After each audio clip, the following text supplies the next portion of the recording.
Boa noite, pessoal! Sejam muito bem-vindos à quinta temporada do projeto Out of the Box, o segundo episódio com o tema Burnout entre os jovens nas universidades.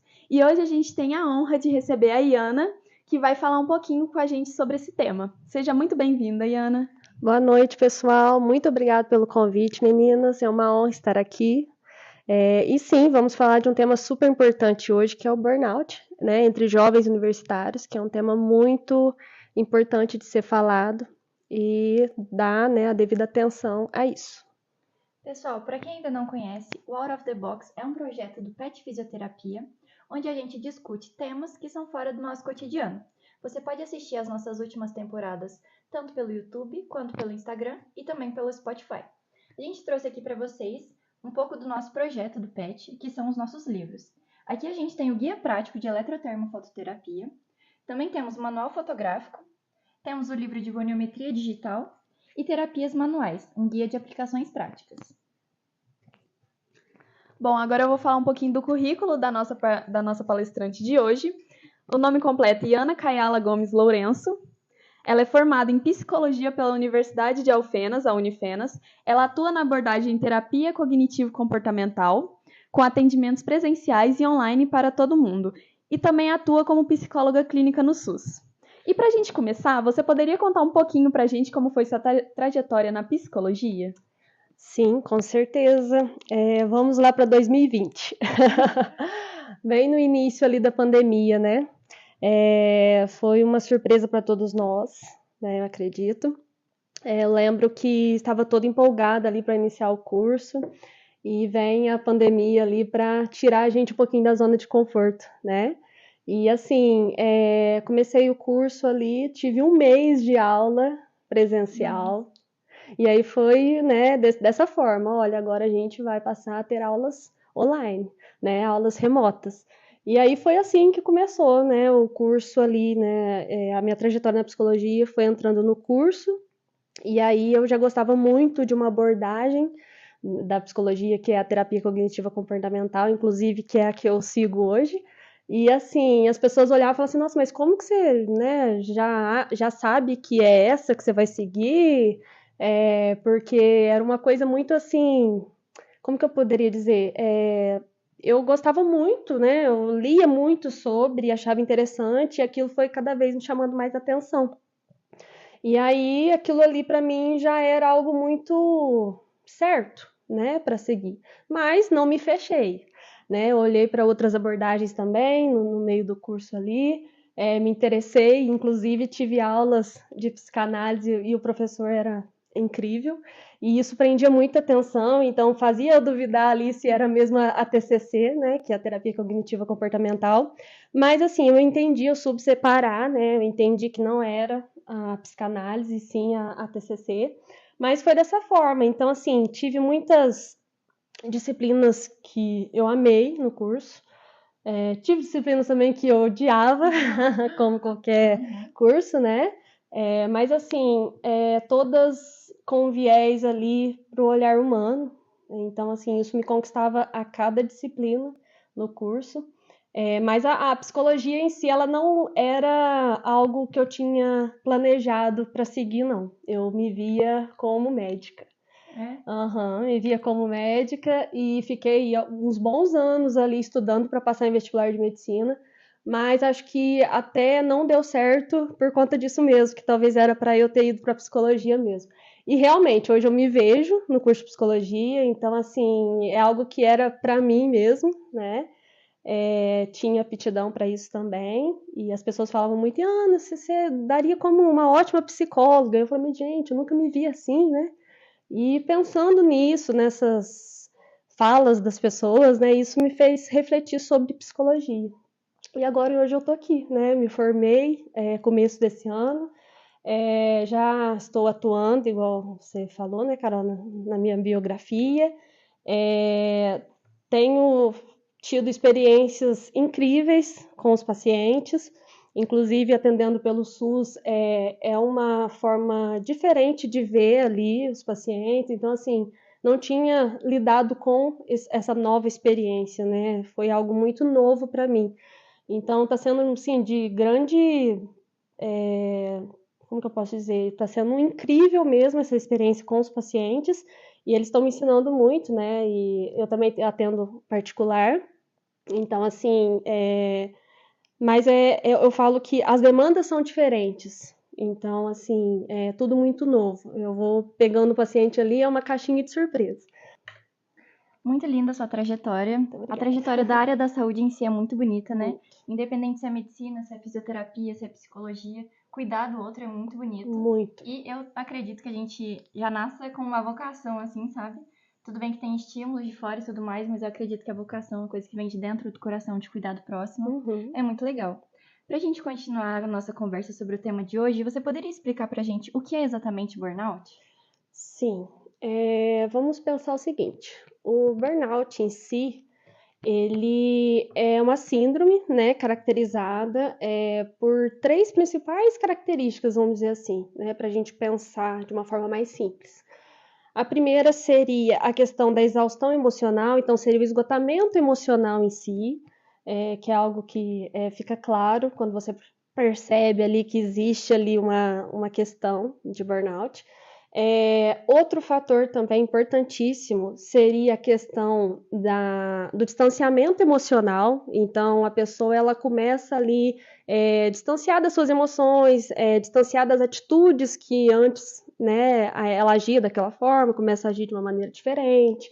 E também tem a questão da baixa realização pessoal. Então, a pessoa ela começa ali a se ver como uma pessoa que é incompetente, incapaz.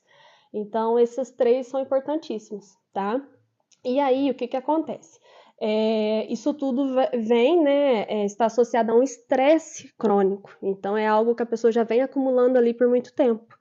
E, assim, inicialmente, o burnout ele era associado ao ambiente de trabalho, né? Então, era só estudo sobre o ambiente de trabalho. De uns tempos para cá, surgiram estudos, né, sobre burnout em universitários, que é o que vocês pediram para eu vir falar hoje. Uhum. Então, que também está associado ao estresse, né? Então, vocês sabem muito bem, eu também já passei por isso. Então, eu sei que isso também acomete os universitários. Só que o que seria ali, né, de forma geral, outra característica importante? Onde a síndrome de burnout ela pode estar inserida ali, ela pode, né, fazer parte dos ambientes que exigem muito da gente. Então, não é somente em ambiente de trabalho, não é somente em ambiente acadêmico, né? A gente pode pensar em outros ambientes ali que exigem um pouquinho da gente. Então, de forma simples, né, seria isso. Dando continuidade nessa questão do burnout, quais são alguns fatores psicológicos mais comuns que levam o burnout entre os universitários, além assim do estresse? A autocobrança, o perfeccionismo, são fatores que também levam? Sim, sim, igual você falou, né? O perfeccionismo é um fator, a autocobrança, né? A autocrítica, só que assim, é a alta autocrítica, não é uma autocrítica assim, eu, né, sei lá, eu errei isso daqui, eu tenho que prestar mais atenção. Não, é uma alta autocrítica, então é um nível extremo de crítica, né? Que mais que eu posso falar para vocês? Dificuldade também de estabelecer limites, né? Então, a pessoa que não consegue ali, às vezes, dizer um não, né? Enfim, esses fatores que eu poderia estar dizendo, que mais? Fatores psicológicos, perfeccionismo, medo de errar, né? A pessoa ela tem uma insegurança ali, então ela não pode errar, porque o perfeccionismo leva a isso também. Quais são os principais sintomas do burnout em jovens universitários? Olha, os principais, vou listar alguns para vocês, e assim, pode ter outros, né? Mas os principais seriam o cansaço físico e mental constantes. Então, assim, a pessoa ela até tenta descansar, mas não consegue descansar, né? Ela se sente cansada do mesmo jeito. Então, seria esses. A desmotivação, então a pessoa está totalmente desmotivada. E aí, até trazendo para a questão do ambiente acadêmico, né? Vocês devem entender isso. Quando você se sente desmotivada, querendo ou não, existe ali uma queda do rendimento acadêmico. Então, isso também seria um sintoma. Então, tanto a questão do cansaço físico e mental constantes, tanto a desmotivação, tanto a queda do rendimento acadêmico, né, que um vai levando ao outro, sentimentos de incompetência. Então, nossa, peguei uma prova valendo 10, eu tirei, sei lá, tirei 5, 6, às vezes até 8. Tem pessoas que se cobram muito, né? Nossa, como que eu pude errar isso daqui? Olha, e compara com a nota do colega, né? Acontece muito isso. Então, esse sentimento de incompetência também seria um sintoma. Que mais, gente? Aí o distanciamento emocional que eu falei para vocês antes, né? Que é uma das características principais do burnout. Outro sintoma é a irritabilidade. Então, a pessoa ela anda muito estressada. E aí existe alterações de humor a todo momento. Então, às vezes, uma hora ela está muito bem, outra hora, às vezes, ela está muito mal. Então, a gente tem que ter essa noção também. E do que eu poderia colocar como um dos principais, que seria problemas de sono e concentração. E isso afeta muito ali a saúde mental da pessoa. Então, seria mais um sintoma também. Acredito que seriam esses. O burnout, ele é um ciclo sem fim, pelo que você falou dos sintomas, né? Porque a gente vai passando por um ciclo de autocobrança sempre, principalmente para quem é muito perfeccionista na faculdade, a gente Sim. entende muito essa questão. Mas você disse também, a sua experiência é que você estudou e trabalhou. Uhum.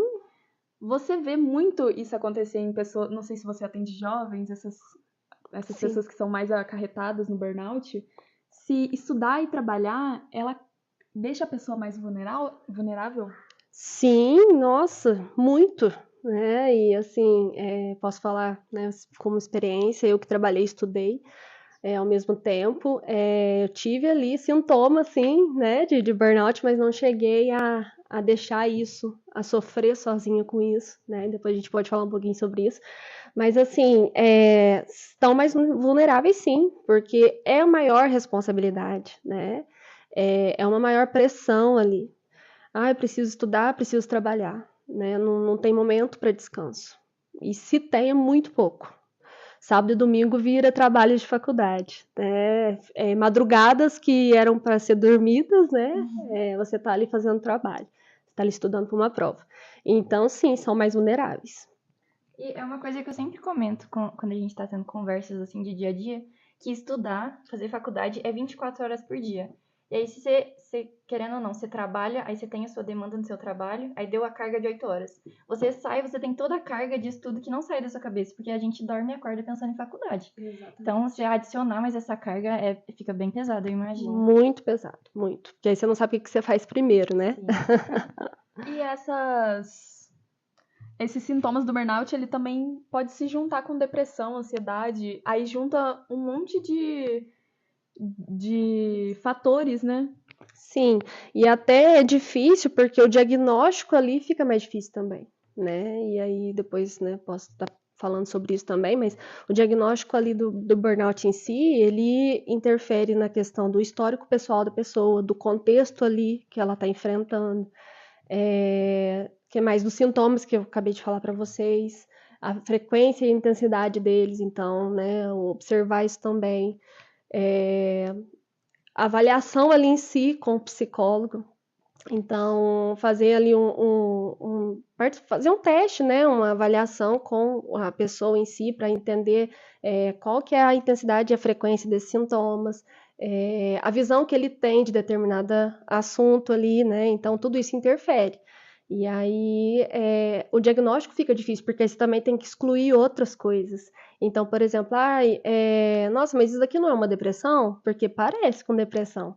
Só que aí a gente tem que olhar ali, né, tudo que anda acontecendo, seria interessante fazer uma anamnese completa do paciente para entender melhor. E por isso que é tão importante a terapia, né? Pra você ir se conhecendo passo a passo, pra no final não ser um montante de coisa, depressão, com ansiedade, com burnout, com tudo quanto é coisa, você acabar se perdendo e não conseguir se tratar da forma correta também, Com né? certeza, com certeza. E como a competitividade entre os alunos influencia a saúde mental? Porque a gente sabe que a faculdade, às vezes, acaba se tornando um ambiente um pouco difícil. Muito.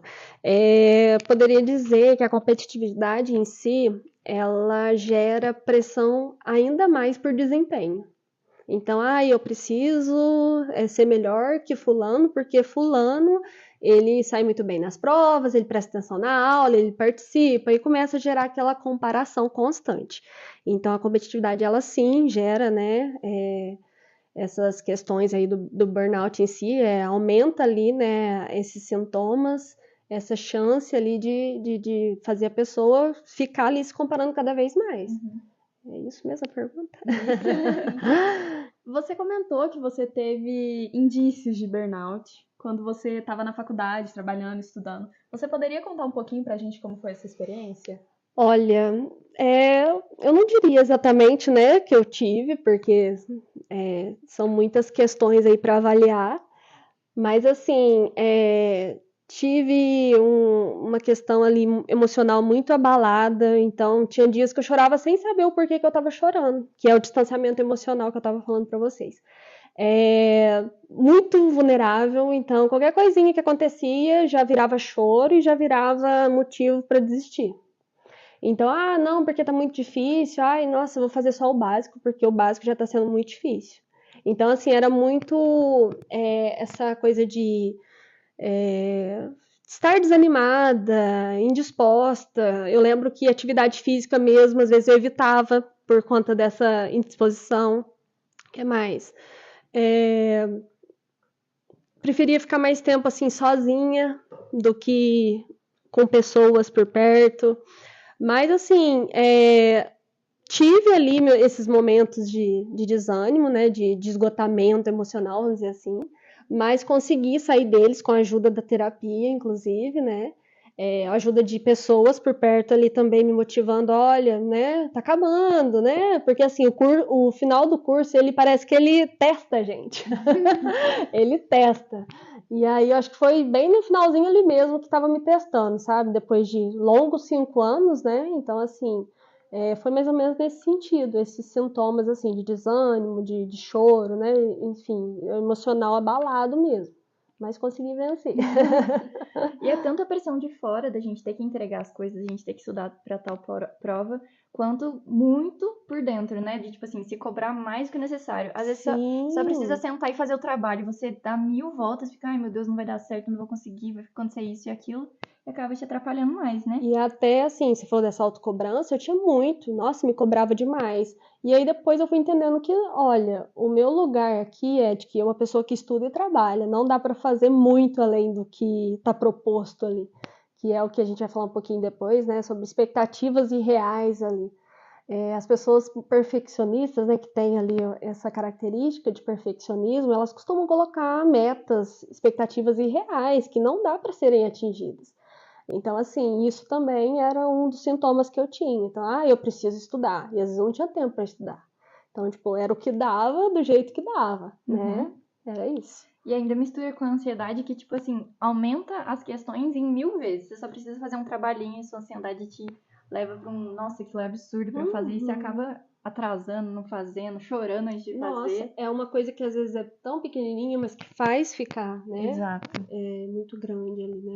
É grande. E o burnout, ele pode afetar a capacidade de tomada de decisões? Sim, com certeza. Inclusive, afeta diretamente as funções executivas do cérebro. Então, é aquelas funções que tem ali, né, o papel de planejar, de organizar, né? E, então, assim, influencia na tomada de decisões, influencia no raciocínio. Então, tudo isso ali afeta, de certa forma, né, essas funções executivas do cérebro. A gente vê que hoje o pessoal é muito da internet. Uhum. Você acha que a pandemia que veio ainda mais essa questão da internet, muita gente ligada nas redes sociais, você acha que ela agravou a questão do burnout? Porque a gente via pessoas perfeitas na internet e a gente ficava se cobrando, nossa, mas com 21 anos eu não tenho uma casa, eu não tenho um carro? Além da faculdade, eu acho que isso foi uma cobrança muito assim imposta na gente. Você acha que essa questão da pandemia, com o aumento das redes sociais, foi uma questão também para aumentar o burnout? Sim, eu acredito que sim, porque é igual você falou, o isolamento fez isso, né? Fez a gente ficar mais antenado ao celular, ao computador, né? vocês, eu não sei como que foi, mas teve as aulas remotas também, então teria que ficar ali, né, na frente ali do computador. E isso dava ainda mais corda para a gente se comparar com as outras pessoas ali nas redes sociais.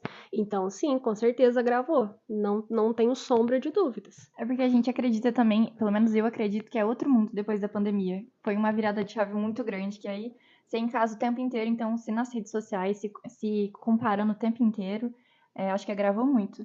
Mas é uma opinião minha, mas como você acha que agravou mesmo, realmente, depois da pandemia? Sim, Sim. sim. E o que os estudantes podem fazer para se proteger nessa questão? Olha, reconhecer os limites, né? Uhum. Porque às vezes a gente tenta querer abraçar o mundo e não dá para abraçar o mundo. E às vezes falta esse reconhecimento do que dá para ser feito, né? Do que está ao nosso alcance, do que é possível. Então, acho que reconhecer os limites, procurar ajuda. E aí, quando eu falo procurar ajuda, se possível, profissional. Um psicólogo, seja, né, se a situação já estiver muito crítica, às vezes juntamente com um psiquiatra.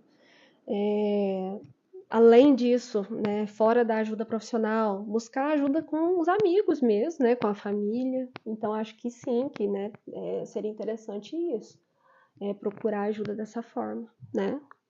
Os jovens de hoje em dia, mesmo eles sendo cabeça mais aberta, com essa questão de saúde mental e as doenças mentais que existem, eles ainda são muito presos naquilo de eu tenho que ser forte. Principalmente eu e a Lê, a gente é muito nessa questão de a gente tem que ser forte, a gente tem que aguentar. Então, mesmo a gente sentindo a pressão da faculdade, às vezes a gente só não quer aceitar que a gente realmente precisa de uma ajuda. E levando a isso, agrava muito o burnout se a gente não procurar um tratamento. E quais são as consequências futuras desse agravamento?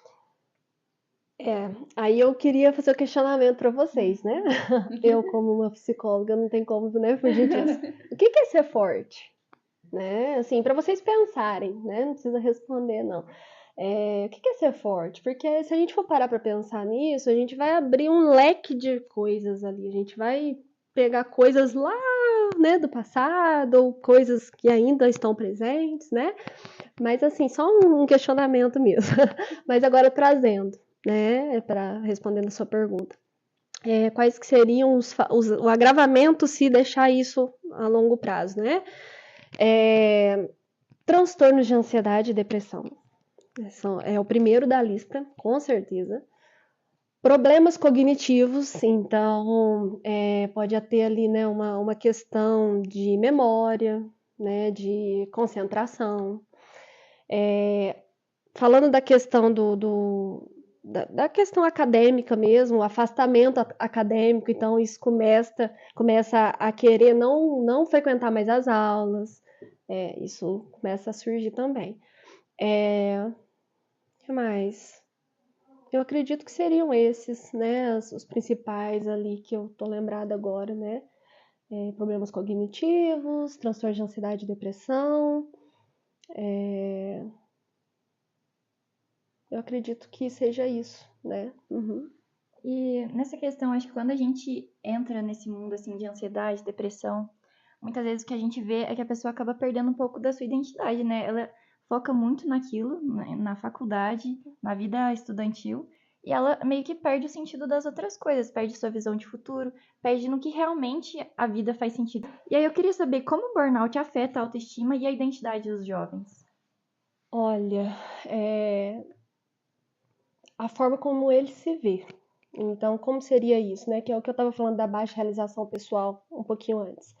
Ele se vê como incompetente, né? Ele se vê como uma pessoa incapaz, uma pessoa inadequada para aquele ambiente que ele está vivendo. E isso interfere na identidade que ele tem ali, que ele cria, né? Da forma como ele se vê. Então, seria dessa forma, né? A forma como ele se vê. E aí, se for trazendo a questão ali da depressão em si, que são coisas separadas, né? É bom frisar isso, mas assim, a depressão em si, ela tem essa visão. Ela tem a visão negativa de si, do outro, né? Do mundo, no caso, e do futuro. né? Então, assim, tá atrelado a isso também, a visão com que ele vê as coisas, ele vê o outro, ele vê ele e ele vê o futuro. Então, tudo isso influencia ali na autoestima e na identidade dele. Como a gente já tinha comentado antes, isso é o ciclo sem fim, né? Se não for tratado, se não Sim. pedir uma ajuda, principalmente para psicólogo, né? Sim, Psicólogo, psiquiatra, é um ciclo sem fim. sim, Porque a gente vai deixando a autoestima cair, mas aí a gente continua cobrando, nossa, mas eu não tô fazendo isso. Então aí vai piorando ainda mais. Então vai o agravando. certo é procurar ajuda mesmo, o quanto antes, Sim, com certeza. para poder ter uma estabilidade mental boa e conseguir seguir com a faculdade do jeito mais tranquilo possível. Uhum. E você disse também sobre a diferença entre depressão, ansiedade e burnout. Você pode explicar um pouquinho como que a gente vê essas diferenças numa pessoa? Olha, a ansiedade em si, né, o próprio nome ali já traz essa questão de excesso de futuro, né? Então a pessoa ela vive ali no futuro, ela está se programando para uma coisa que pode acontecer, mas talvez não aconteça. Então a ansiedade seria dessa forma, nesse sentido. Já a depressão é o que eu falei para vocês, a visão negativa das coisas, né? Então, e aí entra a questão do humor, que né, deprimido, então a pessoa ela não vê uma esperança ali, ela tem desesperança, né? E a questão do burnout é aquilo que eu falei para vocês, dependendo do contexto, né? Então, envolve a questão do esgotamento emocional, e aí também a depressão entra nisso, mas tem ali suas diferenças. Mas o burnout entra na questão do esgotamento emocional, entra da questão do distanciamento ali também, né? Das emoções, e da questão da baixa realização pessoal também, que a pessoa se sente incompetente, né? Então, assim, a depressão e a síndrome de burnout, elas são muito parecidas. Por isso que é bem, assim, importante, se a pessoa ela tiver tendo esses sintomas, ela procurar uma ajuda profissional mesmo para conseguir ali, né, excluir os diagnósticos. Além da ajuda do psicólogo, como os familiares e os amigos podem ajudar nessa questão? Olha, o primeiro de tudo, não julgar. Esse é o primeiro, assim, dos campeões que eu posso dizer, viu, gente? Porque a família, os amigos costumam primeiramente julgar, né? Aquela coisa de, ai, que frescura, né? Por que ele tá desse jeito? Que bobeira, né? Então, o primeiro seria acolher, né? Não julgar, entender a dor da pessoa ali e estimular ela a procurar ajuda. Eu diria esses dois. O acolhimento e o estimular a procurar ajuda profissional. E a gente tem muito problema com essa situação de a cabeça dos brasileiros é muito fechada. Não é dos brasileiros, eu acho que do mundo inteiro é muito fechada para essas questões psicólogas. Porque a gente vem desde muitos anos atrás pensando que isso é um problema psicológico que você, assim, acabou sua vida a partir do momento que você tem ele. Uhum. Eles não estimulam, principalmente os mais velhos, que não tiveram esse apoio, não tiveram a possibilidade de tratar algum desses sintomas.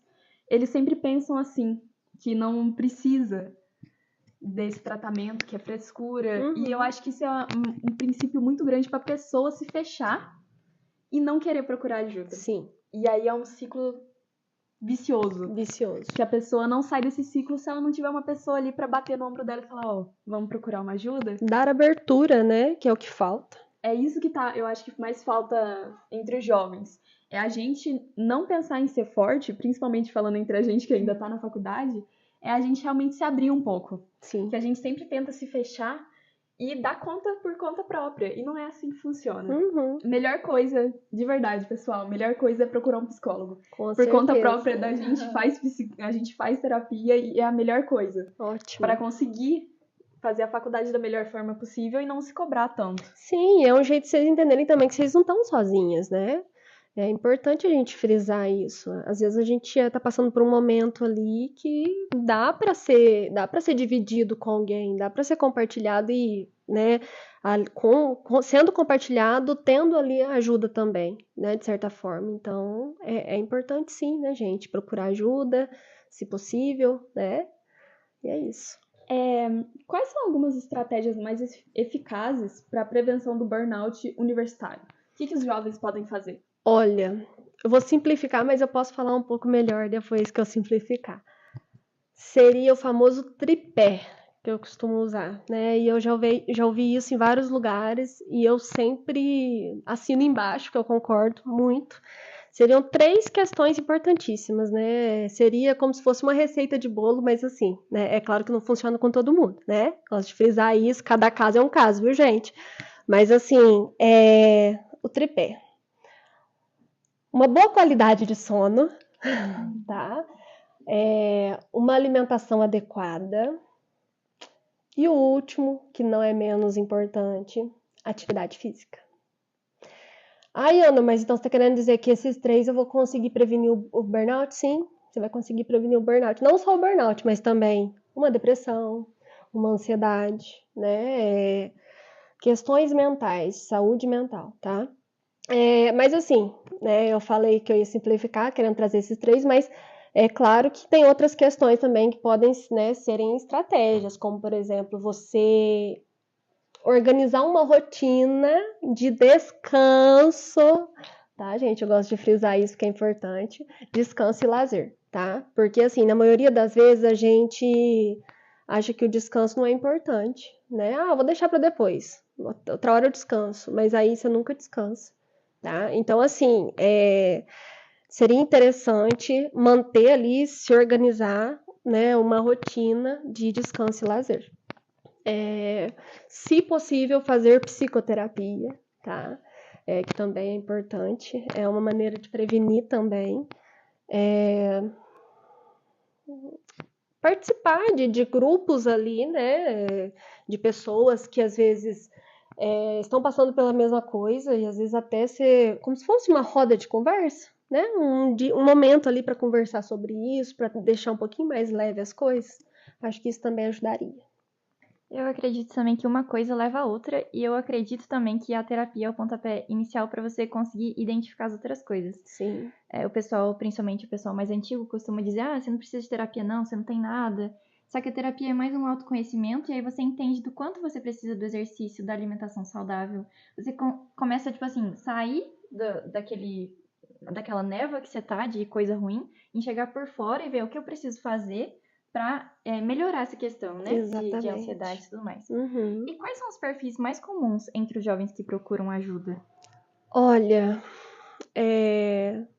estudantes, né? Eu vou começar assim, estudantes, que também são trabalhadores. Porque é um perfil assim que mais aparece na clínica, assim, para mim.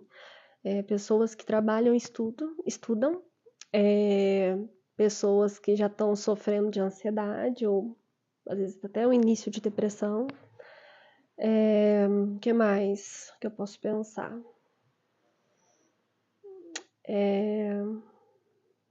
Que às vezes também não tem um apoio ali que precisa da família, dos amigos, então a alternativa foi pedir ajuda para um psicólogo, né, fazer terapia.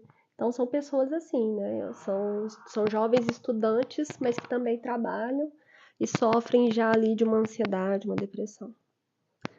Você poderia compartilhar com a gente um caso anônimo de que represente bem essa situação do burnout, tanto se você já teve alguma experiência na faculdade ou agora já profissional? Sim, eu tive uma paciente que ela era bolsista e ela fazia um curso da saúde e assim, ela sofria muito de ansiedade ali da TAG, né? Que é transtorno de ansiedade generalizado. Então, uma preocupação excessiva em relação aos estudos. Ela também trabalhava, então, né, é o perfil que eu tô falando para vocês, né? Trabalhava também, e assim, ela se cobrava muito, então, eu lembro certinho que chegava nas sessões, ela frisava muito que ela precisava tirar 9, 10 nas provas, então era muita cobrança. E aí, né, a gente trabalhava o tempo todo em relação ao contexto que ela vivia, então ela trabalhava e estudava, né? Não que não seria possível ela conseguir atingir essas notas, não é isso. Mas é que precisava de um tempo ali para ela conseguir estudar, para ela se dedicar, e ela se cobrava a ponto de, tipo assim, eu preciso participar das aulas também. Não era só sair bem nas provas, né? E assim, isso foi ficando mais fácil para ela entender com o tempo, né? Com a terapia ali. E ela foi percebendo também que foi tendo uma queda no rendimento acadêmico, então ela começou a sair mal nas provas, porque começou a gerar crise de ansiedade antes das provas. Era olhar para a prova e ela ficava ansiosa.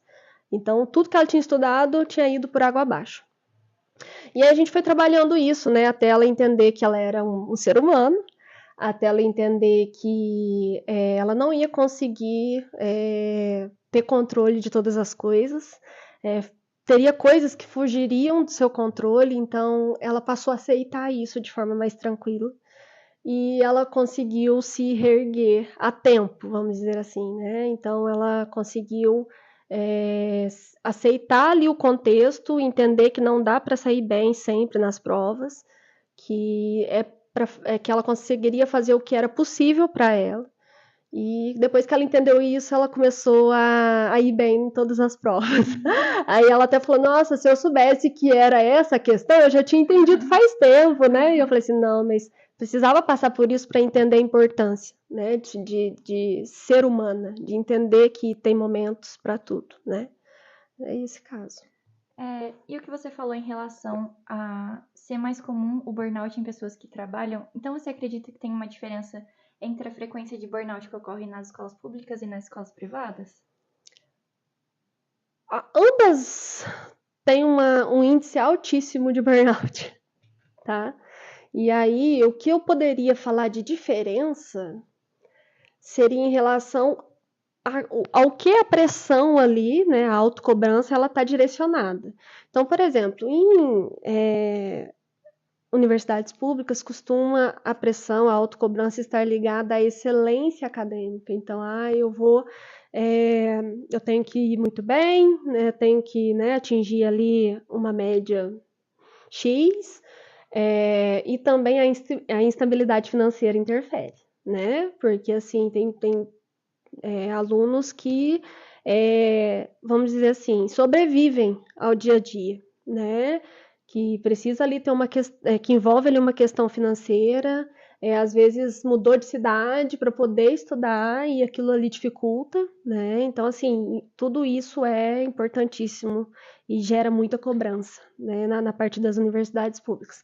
Agora, nas universidades particulares, eu poderia dizer que a pressão ali, a cobrança, ela está ligada à inserção de trabalho. Porque tem-se uma ideia, né, de que o fulano estudou em escola particular, mas pagando até eu consigo, né? Vocês já devem ter ouvido isso, né? Bem comum. Então gera essa pressão de tipo, nossa, assim que eu me formar, será que eu vou conseguir logo um emprego? Será que, né, eu vou me estabilizar logo? E gera essa pressão também. Então, ambas as universidades, né, elas geram ali, elas têm um índice altíssimo de burnout. E isso tem estudos comprovando, tá? Eu cheguei a ler para poder trazer para vocês. Então, existe sim entre as duas. Não, nem mais nem menos. É as duas. Porque você estudou na Unifenas, você tem como comprovar dessas falas que provavelmente todo mundo que está em escola particular escuta.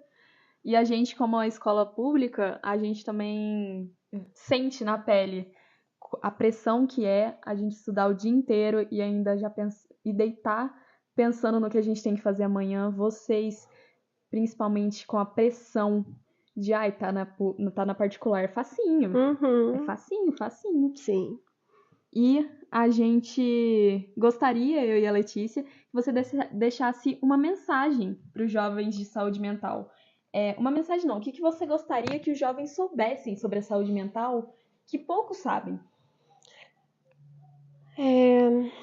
Que poucos sabem, eu não sei exatamente, né? Assim, se não sabem mesmo, mas assim, de que saúde mental não é luxo e não é egoísmo, tá? Porque assim, às vezes as pessoas falam assim, cuidar da saúde mental pra quê, né? Mas, por exemplo, você tem uma dor no estômago, tem uma dor de cabeça, você tem, sei lá, você sofre um acidente e tudo isso é levado em consideração. Tudo isso é dado uma importância lá em cima. Então, eu tô com muita dor de cabeça, preciso ir no hospital, preciso ir no médico. Eu preciso, sei lá, tô sentindo uma dor no estômago, eu preciso, né, ir no médico. Mas quando se trata de saúde mental, quando se trata de dores invisíveis, as pessoas não dão tanta importância assim, né? E quando a pessoa ela dá importância, ela é chamada de egoísta. Tá? Então, assim, o que eu diria é isso, que saúde mental não é luxo e não é egoísmo. Então, se você pode fazer terapia, se você tem condições de fazer, e aí eu posso entrar numa questão que não precisa ter, né, condições financeiras para fazer terapia. Hoje em dia a gente tem atendimento pelo SUS. Eu, inclusive, atendo pelo SUS na minha cidade. Então, tem forma, sim, de trabalhar e de cuidar da saúde mental. E, assim, eu gosto muito desse assunto, é uma coisa que eu gosto muito de conversar sobre, e é uma coisa que eu sempre falo por querer enfatizar sempre que terapia é muito importante. E as outras dores, às vezes tudo bem, você tá com uma dor, você consegue levar ela por um tempo, mas você e a sua mente é o tempo inteiro, é 100% do tempo você, é na hora de acordar até a hora que vai dormir, Sim. às vezes dorme já com a cabeça em 1000 pensamentos e ela não para um segundo. Não Então, tipo assim, é desliga. uma saúde que tem que dar muita atenção, porque é 100% do tempo com você. Sim, E o tempo pessoal todo. desmerece muito, né? Muitas vezes tem essa questão. E para finalizar, que mensagem você gostaria de deixar para os ouvintes do Out of the Box que estão passando por isso, mas não sabem como agir? Eu diria para vocês darem, né, uma devida atenção para a saúde mental de vocês, principalmente vocês universitários que estão ali num ambiente que gera estresse, que gera ansiedade, né? E assim, dá uma devida atenção para as questões de vocês. Às vezes tem sinais que são invisíveis. Ai, não, isso é normal. Às vezes não é normal. É importante procurar ajuda, tá? E também, se precisar de ajuda, busque ajuda. Não tenha vergonha, não tenha medo do julgamento, porque a pessoa que está ali, que você vai procurar ajuda, se for um profissional, ele não vai te julgar. Muito pelo contrário, ele vai te acolher. Ele vai estar ali para você. Inclusive, esse profissional, ele escuta de tudo um pouco. Então, para ele não vai ser nada estrondoso que ele vai ouvir ali, né? Que eu falo no sentido assim que vai ser algo diferente do que já costuma ouvir. E que ele vai estar ali por você, né? Para você mesmo, né? Então, assim, fale se precisar. Busque ajuda também. Se tiver alguém que você possa contar, mesmo que você não queira, às vezes não se sinta à vontade para pedir ajuda, né, para um profissional, fale com alguém que você confia, desabafe, não deixe de falar o que vocês estão sentindo. Acho que isso é importante, né? Sim, eu acho que é o mais importante isso. E se vocês ficarem interessados em saber mais sobre a Iana, a gente vai colocar o Instagram dela tanto nas nossas publicações sobre o Out, quanto aqui na descrição do vídeo. A gente vai colocar para vocês seguirem ela e saberem um pouco mais ela dá muitas dicas. Eu sou seguidora dela, ela dá muitas dicas. E a gente agradece imensamente a sua presença hoje, Ana. Foi uma alegria ter você aqui com a gente, falando desse assunto tão importante, tão falado hoje em dia, que é a saúde mental dos estudantes. E acredito que tenha sido um episódio extremamente esclarecedor pra gente. Muito obrigada, meninos, pelo carinho, tá? Foi uma honra estar aqui com vocês. Agradeço pela oportunidade, é uma experiência, né, nova para mim, estar aqui participando de um podcast. E é uma honra estar aqui na Unifal também, que eu admiro muito, né, essa faculdade. Tenho pessoas conhecidas que se formaram aqui, né, você também que é da minha cidade, então, assim, é um prazer mesmo estar aqui. E, assim, só para, né, falar um pouquinho, para finalizar, gente, essa é uma indicação de um livro que eu encontrei em uma livraria, né, vou até chegar um pouquinho mais perto aqui, ó. Como Enfrentar o Burnout, tá? É um livrinho muito bom, não é só para profissionais da saúde, serve para qualquer, né, público que vai poder estar ali dando dicas, né, podendo auxiliar vocês no processo ali do burnout, para vocês também entenderem melhor sobre, tá? Aí é da coleção Saúde da Mente, tá? Segunda edição. E é de vários autores, então às vezes, qual que é o autor? São vários autores, não tem como falar para vocês todos, mas é só vocês procurarem na internet ou, né, em alguma livraria que vocês devem encontrar esse livrinho, tá bom? É isso. A gente agradece de novo a sua presença, agradecemos ao pessoal do YouTube que está nos assistindo, agradecemos também o pessoal dos bastidores que nos ajudaram a fazer com que isso aconteça. E caso vocês se interessem pelo livro ou pelos nossos livros, a gente também coloca a descrição dele na descrição do YouTube. E qualquer coisa podem mandar mensagem na nossa DM do Instagram.